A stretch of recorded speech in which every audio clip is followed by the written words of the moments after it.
Buenas tardes, bienvenidos a la clase de enfermedad crónica de la montaña o enfermedad de monje. Soy el doctor José Lidersburgo Zuleta, catedrático de Fisiopatología de la UMSA.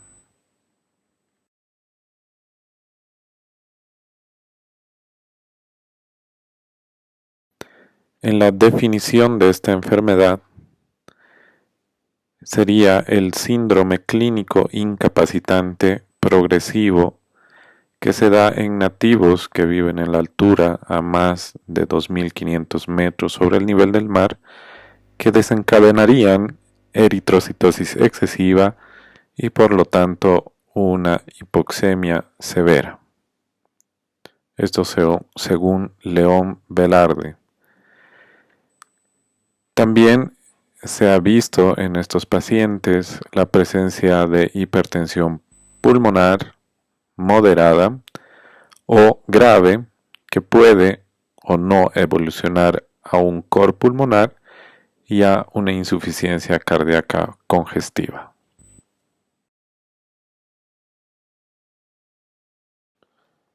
Bien, dentro de la epidemiología, más de 140 millones de personas vivirían a más de 2.500 metros sobre el nivel del mar.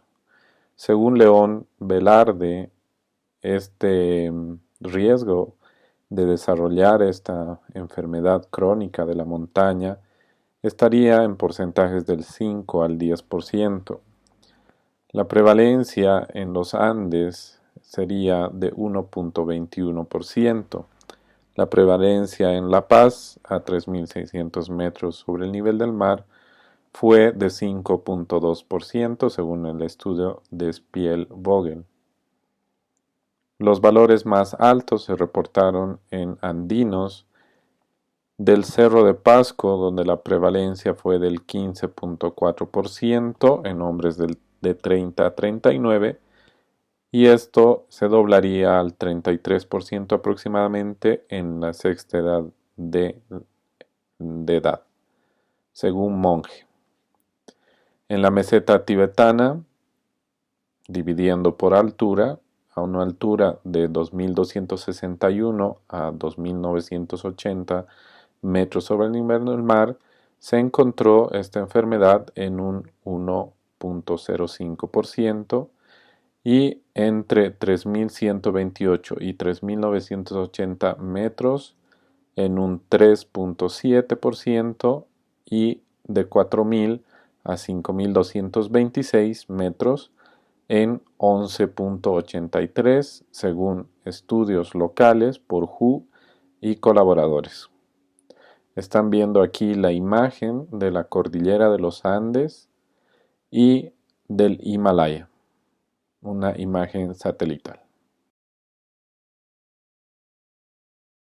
La prevalencia de esta enfermedad crónica ha mostrado una variabilidad considerable, principalmente a diferencias étnicas. Diferentes periodos de adaptación a la hipoxia crónica. Aquellos con más tiempo a gran altitud tienen más probabilidades de estar mejor adaptados. Nativos tibetanos y etíopes son los grupos étnicos más adaptados en comparación con inmigrantes andinos, según el estudio de Moore. Entonces, están viendo personas originarias de ambos lugares, tanto del Tíbet como de La Paz, Bolivia.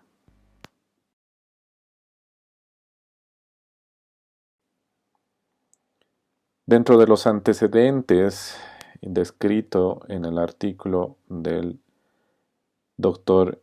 Walter Hinojosa, indica que el macizo andino tiene una antigüedad de 18 millones de años, que los ancestros de cobayos tendrían más de 1 millón de años adaptados genotípicamente. El andino, entre 3.000 a 6.000 años, no ha tenido tiempo hasta el momento de adaptarse genéticamente. Los animales genéticamente adaptados a la altura no presentan enfermedades crónicas de la altura. Los animales traídos por españoles sufren de enfermedades relacionadas con el hábitat crónico en la altura, así como algunos habitantes de los Andes sufren el mal de monje o enfermedad crónica de la altura.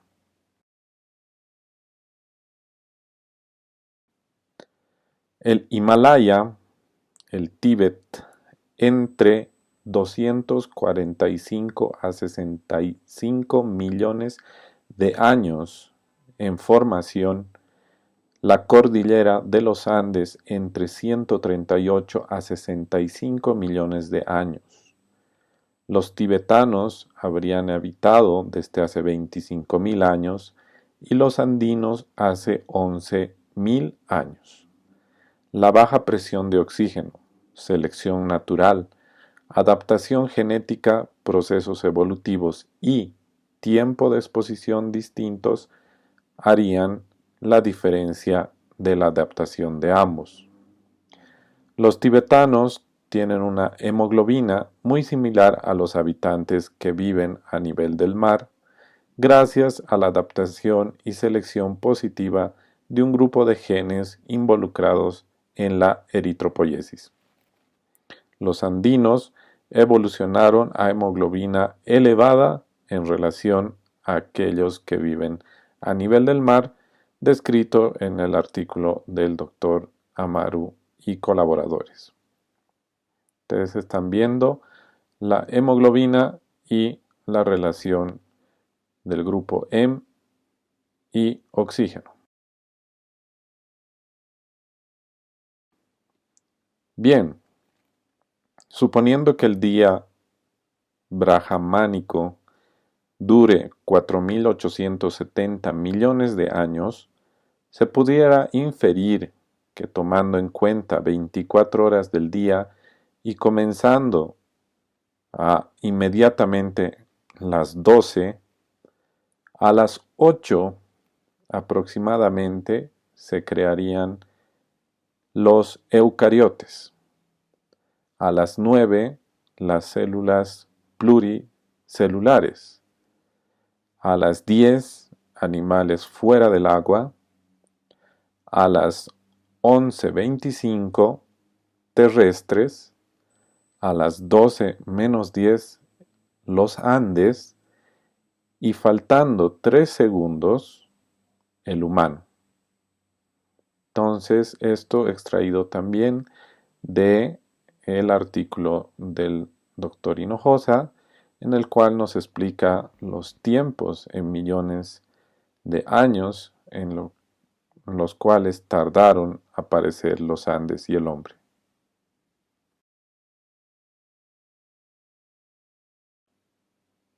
También tenemos que tener como antecedentes todas aquellas variaciones de valores en la altura. Por ejemplo, la presión barométrica, que a 3.600 metros sobre el nivel del mar es de 596, con una presión parcial de oxígeno de 124 a una temperatura de 10.9 grados centígrados.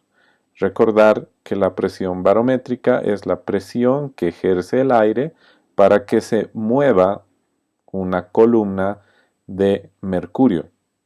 Y de este modo podemos obtener cuánta fuerza o presión realiza el aire para mover esta cantidad de mercurio.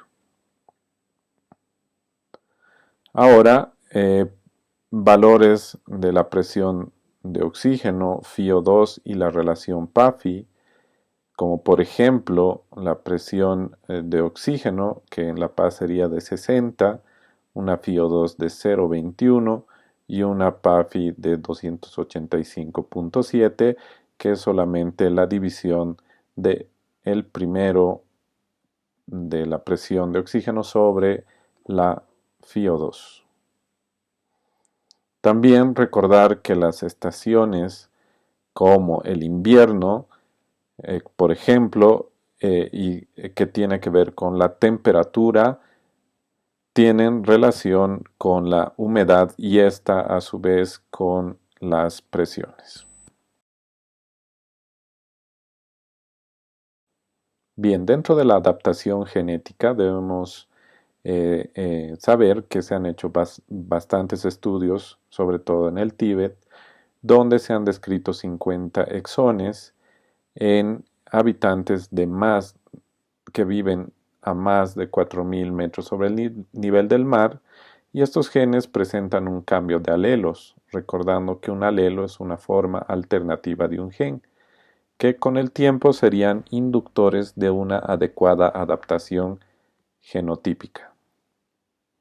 Recordando que la conformación de genes aunado al medio ambiente en el cual vive nos dan el fenotipo.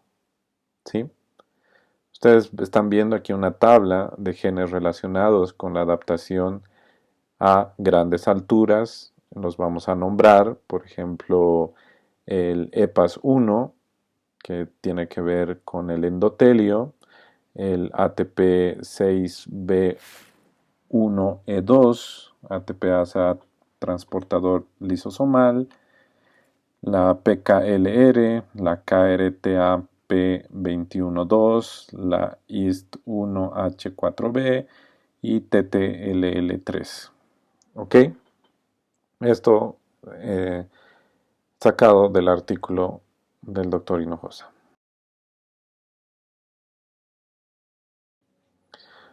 Bien, los genes involucrados en la eritropoyesis en la altura estarían en vías de adaptación. Si este grupo de genes se adapta a la altura, la concentración de hemoglobina de las generaciones desciende. Si no se adapta a la altura, la concentración de la hemoglobina de las generaciones aumenta. Para nombrar los más importantes, el factor inducible de la hipoxia 2-alfa, el EGLN1, que es regulador de este HIF, el PPARA, objetivo transcripcional del HIF, y algunos que ya se han mencionado, que nos daría que los portadores del alelo Tíbet del HIF2 alfa son capaces de mantener la suficiente oxigenación de los tejidos a gran altura sin la necesidad de aumentar la serie roja. Esto extraído del artículo del Dr. Amo. Bien, debemos hablar de esta eritrocitosis excesiva. Y para ello vamos a tocar que la eritrocitosis es el aumento de la masa de eritrocitos, principalmente los que se consideran patológicos o excesivos, en los cuales tenemos la eritrocitosis patológica de la altura, policitemia vera, secundaria y familiar, que en la altura debemos considerar que en mujeres la hemoglobina normal es de 14 a 17 y en varones de 15 a 18. Valores de más de 18 gramos por decilitro en mujeres y mayor a 19 en varones han producido en el 80% de mujeres y varones la sintomatología de hiperviscosidad sanguínea. ¿Ok?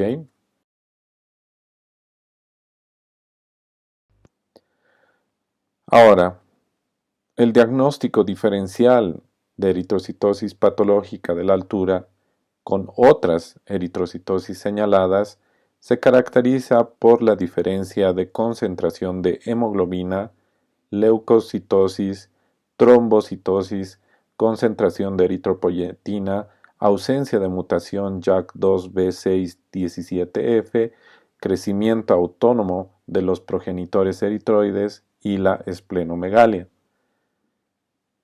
El diagnóstico diferencial, también aquí señalado, que presentan el síndrome de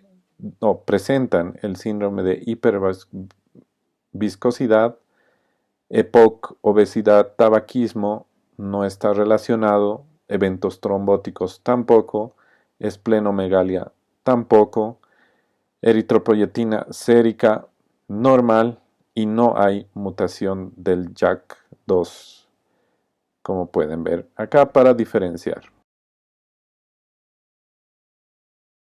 Bien, los andinos tienen eritrocitosis patológica como mecanismo de compensación a grandes alturas debido a hipersensibilidad a eritropoyetina y apoptosis retardada de los progenitores eritroides. La clasificación, según lo observado en este artículo, sería que el 90% pertenece al tipo secundario, 9% al patológico de la altura y 1% a la policitemia vera. La eritrocitosis familiar tiene que ver con mutaciones en el gen EPO-R en progenitores eritroides de pacientes con eritrocitosis post-trasplante renal, la policitemia vera en pacientes con eritrocitosis secundaria, la sensibilidad a eritropoyetina es normal. Y aquí ustedes están viendo una microscopía de una serie roja en cantidades normales y en una eritrocitosis excesiva. Bien, esta eritrocitosis patológica de la altura es la manifestación hematológica de la enfermedad crónica de la altura, presente en nativos o residentes en la altura por encima de 2.500 metros sobre el nivel del mar, probablemente de etiología multifactorial y la inadecuada adaptación a las grandes alturas. La incidencia en la ciudad de La Paz es, y ya lo habíamos dicho, de 5 a 10 y en este artículo de 5 a 7% fue descrito.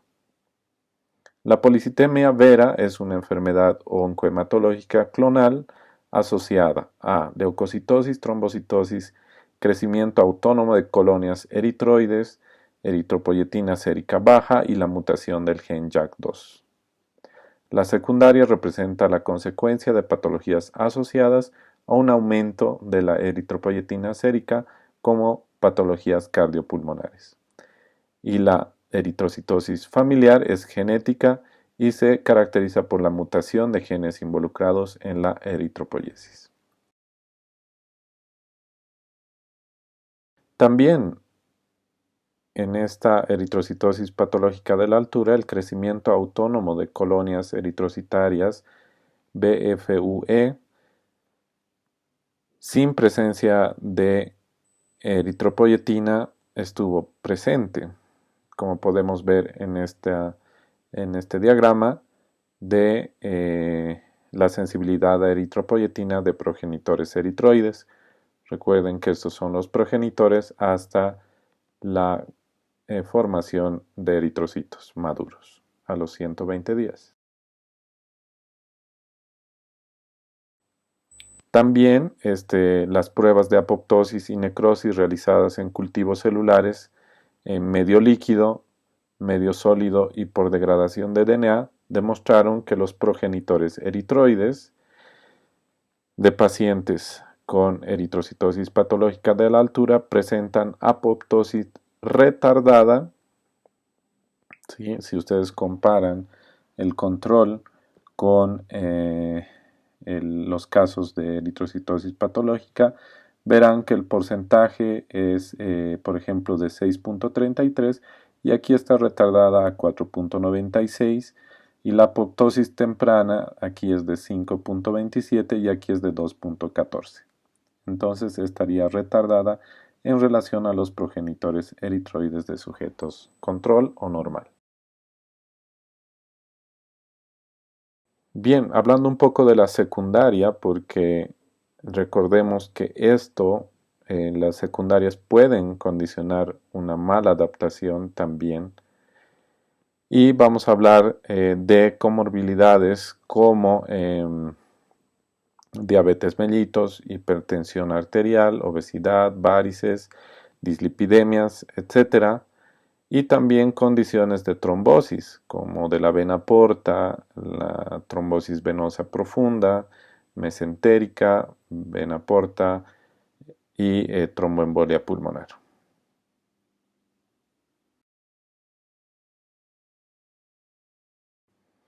Dentro de los hallazgos de laboratorio en sujetos normales y eritrocitosis patológica, podemos ver que la hemoglobina en la patológica de la altura fue aproximadamente 20 en este estudio del doctor Amaru, el hematocrito de 62, los leucocitos de 7.2, el pH 741, el PCO2 34, el PO2 499, saturación de oxígeno de 86.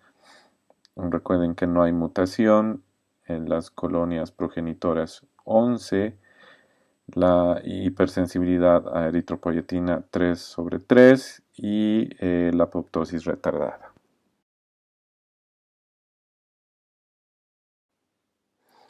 Bien, ya dentro del diagnóstico, clínicamente este es un síndrome de hiperviscosidad, como ustedes están viendo acá, sanguínea, que lleva a la cianosis. El primario se diagnostica en base a la ausencia de cualquier condición que pueda agravar la hipoxemia y conducir al desarrollo de una eritrocitosis excesiva. Y el secundario, como veíamos también en eritrocitosis, es a enfermedades pulmonares crónicas como enfisema pulmonar, bronquitis crónica, bronquiectasia, fibrosis, otras afecciones médicas crónicas subyacentes que empeoran esta hipoxemia.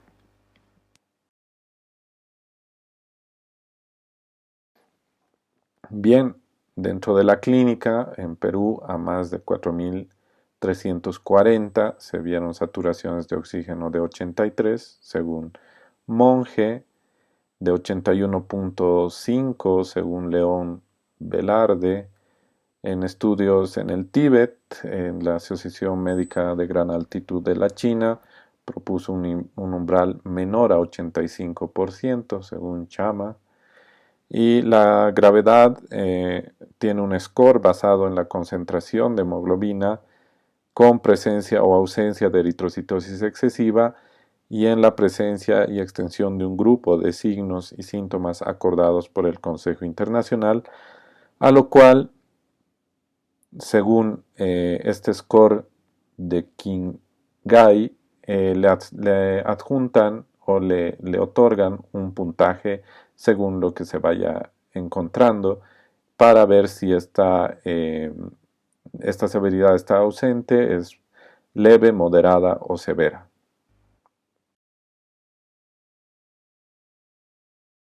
En un estudio local realizado por el doctor Amaru, se observó en esta eritrocitosis patológica de la altura que bueno, el sexo masculino predominó en los 17 pacientes estudiados, la edad en años mediana y rangos fue de 49, en 17 se presentó la cefalea, o sea, en el 100%, parestesis en el 100%, en la mitad tinnitus, menos de la mitad hipersomnio, en el 100% disnea, cianosis, también eventos trombóticos no, y la hipertensión se presentó en el 11%.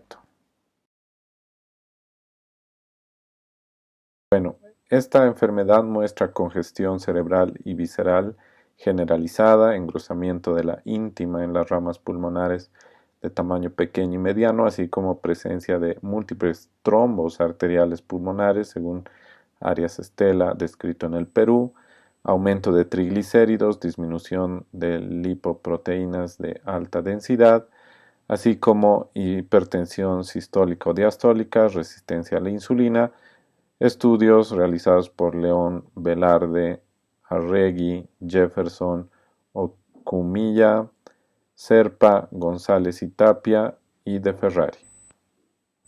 Ustedes están viendo aquí un corte histológico normal versus aquellos que presentan congestión vascular.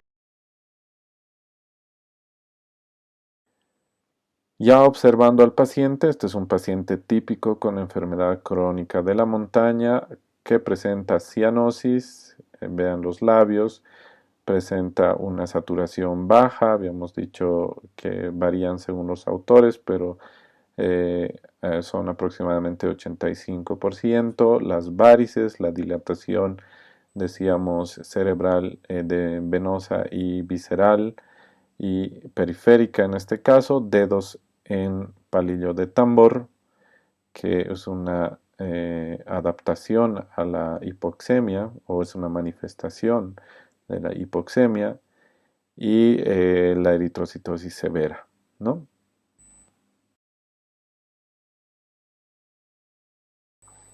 Bien, también en el diagnóstico, el aumento de la hemoglobina en pacientes con esta enfermedad aumenta la producción de marcadores proinflamatorios y se asocia con la presencia de estrés oxidativo nitrosativo, según Bailey. La insuficiencia cardíaca, en algunos casos de esta enfermedad crónica de la altura grave o avanzados, descritos por Peñalosa, las causas de muerte comunes, que incluyen la insuficiencia cardíaca y accidentes cerebrovasculares, incremento del síndrome metabólico, esto descrito por Ferrari, el daño inflamatorio oxidativo del endotelio vascular contribuye al desarrollo de aterosclerosis y el consiguiente incremento en el riesgo de eventos cardiovasculares, descrito por Stoker y Chiani como oclusión vascular, isquemia miocárdica y accidente cerebrovascular. Ustedes están viendo cómo a mayor altura también existe una clara disminución de la conciencia.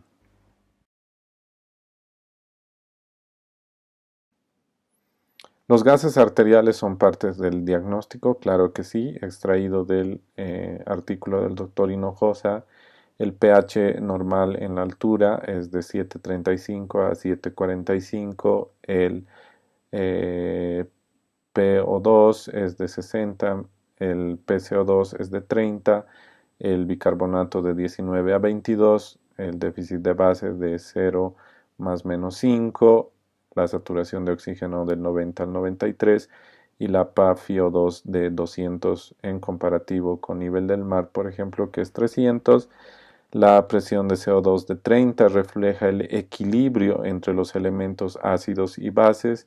Si consideramos la disminución del bicarbonato como un mecanismo de compensación en la altura, no debemos olvidar la premisa siempre que toda compensación respiratoria conlleva una respuesta metabólica.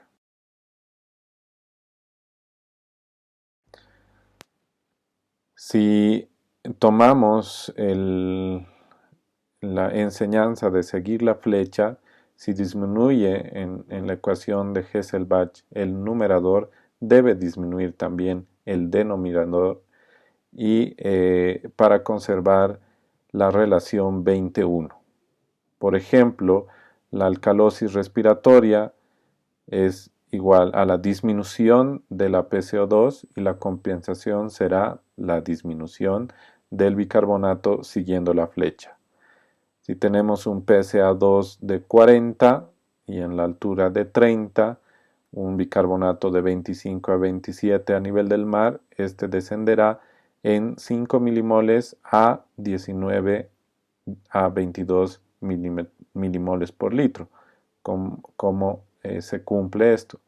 Ya que la regla dice por cada 10 milímetros de mercurio que desciende el CO2, el bicarbonato debe descender 5 o 1 milímetro de mercurio cada 0.5 milimoles de bicarbonato, ¿no? Los habitantes de la altura estarían aclimatados a un proceso de alcalosis respiratoria compensada, sería la pregunta. Eso es falso. Ninguna compensación en los desequilibrios ácido-bases alcanzan un pH normal como el habitante de la altura. Está adaptado con una fisiología muy propia y acondicionada para vivir en la altura. con una capacidad pulmonar total inclusive superior a los habitantes del mar. La utilidad del PAFIO2, lactato sérico y la relación tiene fines pronósticos en la insuficiencia respiratoria aguda y también para decidir el destete de la ventilación mecánica.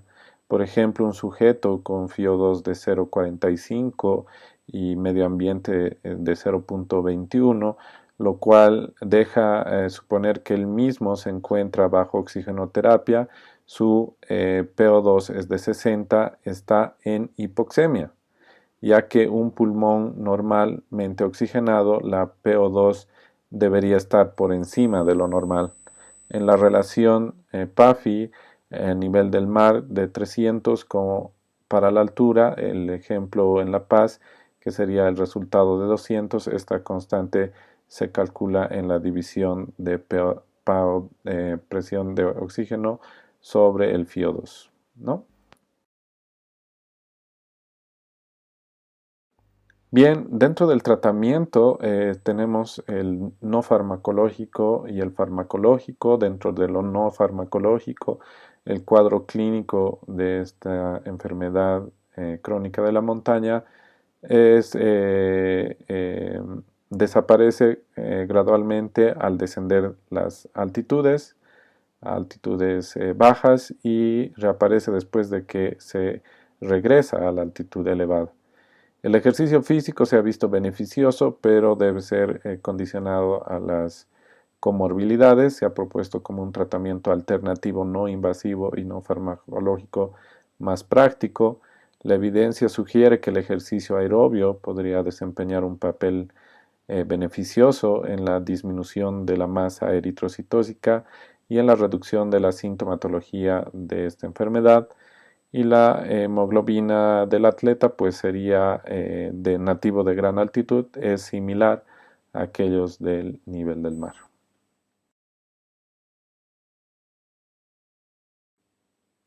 Continuando con tratamientos no farmacológicos y descrito en dos artículos, la sangría con o sin hemodilución isovolémica disminuye el hematocrito, mejora la oxigenación y permite mejorar la sintomatología, según un artículo de Cruz, Wu, Klein y Winslow.